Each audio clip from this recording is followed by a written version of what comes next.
Story number 1. Am I the jerk for asking my BF to choose between me and his friends? My boyfriend, male 23, and I, female 21, have been together for 3 years. We got together in winter of 2021. A few months into the relationship, I found out that he was cheating on me with a girl from his friend group, let's call her Sally. As soon as I found out about him and Sally, I confronted him and he pleaded with me and begged me to not leave him. So, I didn't.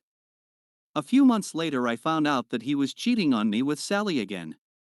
This time, I decided to let his whole friend group know about it. I also told his family, they've known me for a long time. Another girl from his group, let's call her Kelly, let me know that they have known about my BF and Sally for a long time and they low-key wanted them to be together, so they wanted my BF to leave me. Now, I was also friends with these people before I found out about the cheating, but after hearing what Kelly said, I felt betrayed. Now, my boyfriend obviously apologized once again, and as things slowly started to go back to normal, I asked him to respectfully cut off his friend group. He said that he would do it, and he did cut off majority of those people, but he is still friends with Kelly and another girl, Donna, from this group.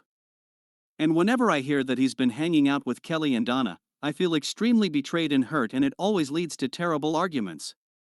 He always apologizes, but things always go back to square one. Now, I don't want to be unfair to him, so I'll let you know his reasoning. He says that it's hard to cut off Kelly and Donna because they go to the same classes and apparently he has to talk to them. Last night, we fought again and I gave him an ultimatum. He said fine, I'll cut everyone off, but our relationship will never be the same. AITA? Story number 2. Am I the jerk for posting about my gift maternity box on social media when my stepsister never got one for her son? I recently had my first child. When we were discharged, the hospital sent us home with a baby box. It was a cute little box that can double as a bed and came with a mattress, some baby clothes and other essentials. This caught me off guard because I live in the US. I thought this was only a thing in Finland. Turns out, the county I live in works with a charity that provides these boxes for all expecting moms. I was pretty stoked about this, so I made a post on Instagram showing it off. My stepmom messaged me and told me I should take down the post a few days later.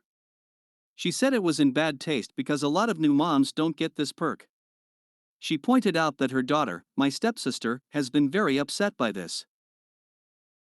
My stepsister did reach out, but her response was something like, "Wow, I had my son, all the hospital sent me was some maxi pads and a built Angraph emoji." I didn't down the post because I want to highlight the work that charity was doing, especially for women in my area who may not be aware of the baby boxes and could really need it. My stepsister sent me a DM telling me to take the post down. She said it's unfair she has to struggle with a special needs baby while the other moms can gloat about how being a new mom is awesome.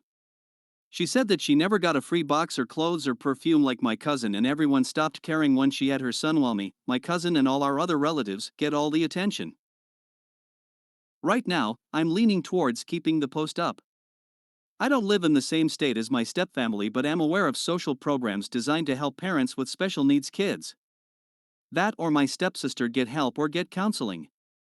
But maybe that's not the best move. Aita? I just need an outside opinion because the lack of sleep is affecting my judgment making. Story number 3. Am I the jerk for causing a scene after a couple I was serving tried to involve me in their kink scenario? I, 25F, am a server at a nice-ish restaurant in my city. Last night I was working and had a couple sat in my section. When I went to greet them, I felt the vibes were immediately off. The girl was glaring at me and the guy was basically just eyeing my chest and smiling. When I took their drink order, the guy was flirtatious, asking me what my favorite is and saying that I must have good taste. I heard the girl mutter doubtful before telling me her drink order in a very short, rude tone. When I went back, the guy was eyeing me up again and accidentally brushed his hand down my thigh as I was placing their drinks down. I stood straight up in shock, and then the girl said, "Can you stand normally and stop trying to push out your tits like a slut?" I said, "Excuse me," in a horrified tone that was pretty loud. Shock turned to anger and I proceeded to tell them that they needed to pay for their drinks and leave immediately. I am not of the belief that the customer is always right, so when they act up and cross a line, I do not tolerate it. However, I cannot say the same for my manager. He heard what I said and came over to ask what happened, and I explained the situation. The couple looked like two deer in the headlights and began to explain that it was all an act and that they were just role playing a jealousy scenario since the BF likes when the GF gets possessive. They said they had been to the restaurant before where they saw me and agreed that I was the perfect person to do it with and were hoping that I would be into it. WTF? I waited for my manager to back me up, but he just pulled me off to the side and said it sounds like it's all a misunderstanding and I shouldn't have caused such a big scene in front of the other customers. I was fuming and told him that being touched inappropriately and verbally berated is not a misunderstanding, act or not. It's harassment and I refuse to serve them. I was so mad but not shocked at his response since he has let things slide that were blatant harassment before. We have tried to report him but he is friends with the owners, uneasy face. I just stormed out because I was beyond pissed and completely baffled at the whole situation. I called out tonight and am debating on quitting.